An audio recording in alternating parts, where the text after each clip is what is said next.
आले त्या संघर्षातनं मी बोलते. सर्वांना प्रथम जय आदिवासी.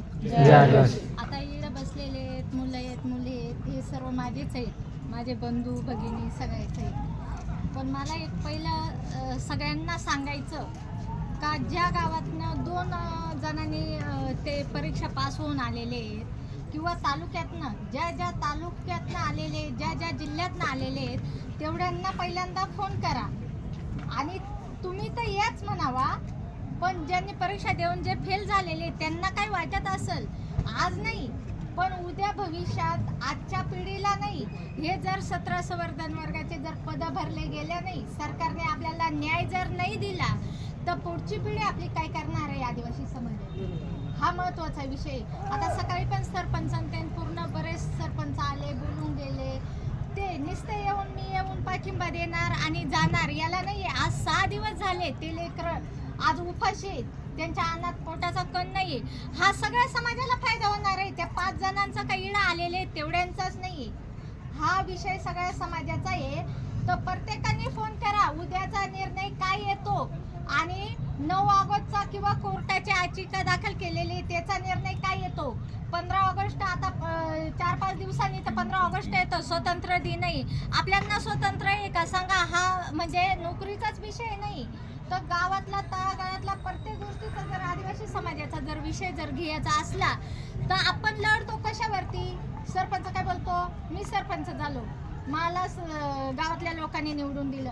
तसं नाहीये, पेसा आहे म्हणून तो आज सरपंच आहे, सदस्य पण तेच आहे. कुठलाही विषय घेतला तरी पेसा आहे.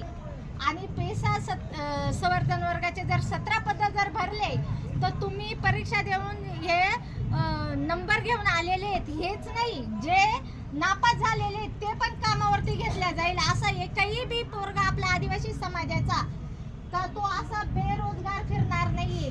कारण 17 संवर्धन पद जर बघितले आपण आपल्या गावात बघा किती आहेत बाहेरचे प्रत्येक डिपार्टमेंटला, तर आपल्या आदिवासी समाजातला युवा असो युवती असो एकही बेरोजगार फिरणार नाहीये. तर सगळं माझं एक सांगणं आहे, तुमचे नातेवाईक असतील किंवा गावातले असतील सगळ्यांना, आणि मी पण एक बाईट टाकणार आहे ती मोबाईलवरती, कारण आपल्याकडे मीडिया एवढे हे करायला आपल्याकडे पैसे नाही, आपण खूप ये. आज जर आपण कुठला विषय घेतला तर पहिला आर्थिक पाहिजे आणि आपल्याकडे ते आपण कमजोर आहे. आपल्याकडे एवढंच आहे का समाजासाठी हे लेकरं आपले बसलेले आहेत आणि समाजातल्या प्रत्येक जिल्ह्यातल्या, प्रत्येक तालुक्यातल्या, प्रत्येक गावातल्या आणि प्रत्येक घरातल्या जर एकच जर महिला आली असती तर आज हा पूर्ण ग्राउंड भरून गेला असता. तर आज मुख्यमंत्री साहेबाला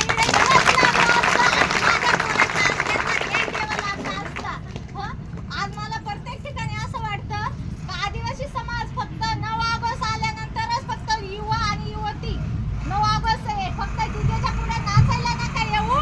तर आज या पोरांसाठी या आणि आज हे सगळे गावागावातनं तालुक्यातनं फक्त काय चाललेलं आहे 9 ऑगस्ट जागतिक आदिवासी दिवस. मी पण आदिवासी समाजाचा आहे.